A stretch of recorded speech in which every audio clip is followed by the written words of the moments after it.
ክቡራን አድማጮቻችን በዛሬው ፕሮግራማችን የፕሮፌሰር ሕዝቅኤል ገቢሳ ትንታኔ ስለ ኢትዮጵያ የጂኦፖለቲካ ለውጦች፣ የውስጥ ቀውስና የወደፊት እይታ እንመለከታለን። አብራችሁን ቆዩ። ፕሮፌሰር ሕዝቅኤል ገቢሳ በቅርቡ ባቀረቡት ትንታኔ ኢትዮጵያ አሁን የምትገኝበትን የፖለቲካ፣ የጂኦፖለቲካና የደህንነት ሁኔታ በሰፊው ያብራራሉ። እንደሳቸው ገለጻ ዓለም አቀፍ ሀያላት ኢትዮጵያን የሚመለከቱት በዋናነት ከራሳቸው የስትራቴጂና የኢኮኖሚ ጥቅም አንጻር እንጂ በአገሪቱ ውስጥ ያሉ የዲሞክራሲ ወይም የሰብአዊ መብት ጉዳዮች ላይ በመመስረት አይደለም።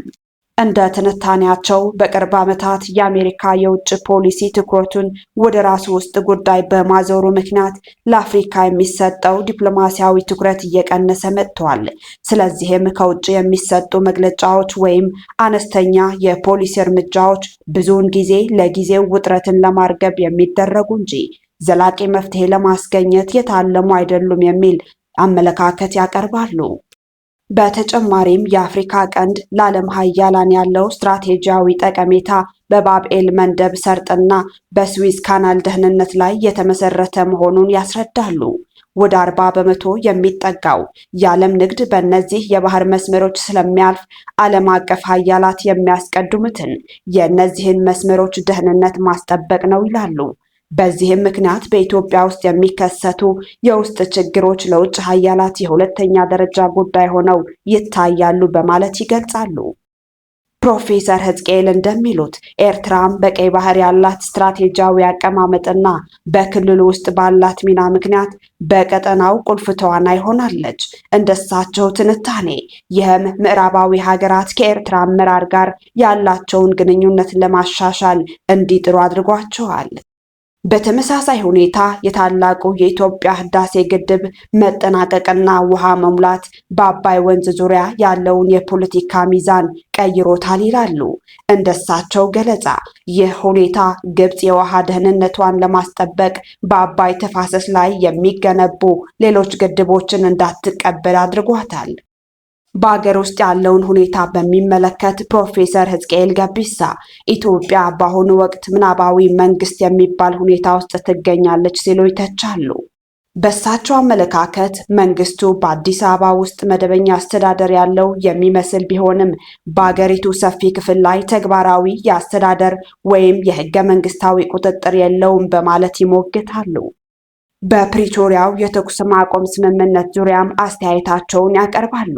እንደሳቸው ገለጻ የፌዴራል መንግስት ስምምነቱን እንደ እኩል የሰላም ስምምነት ሳይሆን እንደ ወታደራዊ ድል ውጤት በመመልከቱ ከመጀመሪያው ጀምሮ በተግባር አልተፈጸመም። በዚህም መሰረት የክልል ከበባዎች፣ የሲቪል በጀት መዘግየት ወይም መታገድ እንዲሁም የድንበር አስተዳደርን እንደ ፖለቲካ አቅም ማሳያ መጠቀም ቀጥሎ ነበር ሲሉ ያብራራሉ። እንደ ፕሮፌሰሩ ትንታኔ የፌዴራል መንግስት ዋነኛ የቁጥጥር ዘዴ ወታደራዊ ከበባ መሆኑን ያስረዳሉ። ይህም ነዳጅ፣ መገናኛ አገልግሎቶችና መሰረታዊ ሀብቶችን እጥረት በመፍጠር የአካባቢው ህዝቦችን ለማስገደድ የሚደረግ ስልት መሆኑን ይገልጻሉ።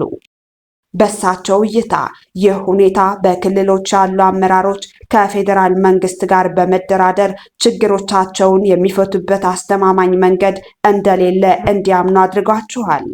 በተጨማሪም በኦሮሚያ፣ በአማራ፣ በአፋርና በትግራይ የሚታየው የታጠቁ ኃይሎች ግጭት ከጊዜያዊ ችግር ወደ መደበኛ ሁኔታ ተለውጧል በማለት ያስታውቃሉ።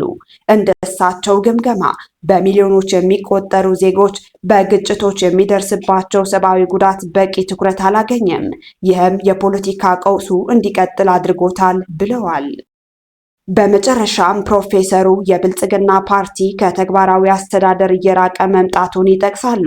በእሳቸው አመለካከት የአገሪቱን ኢኮኖሚ በአግባቡ ማስተዳደር፣ የህግ የበላይነትን ማስከበርና የውስጥ ደህንነትን ማረጋገጥ እየተሳነው መሆኑ አገሪቱን ወደ ከፍተኛ ቀውስ እየወሰዳት ነው። በተጨማሪም በመከላከያ ኃይል ውስጥ የጦርነት ድካም መጨመሩንና አንዳንድ ወታደሮችና መኮንኖች ከሰራዊቱ መለየታቸው እንደ ችግሩ አካል ያነሳሉ።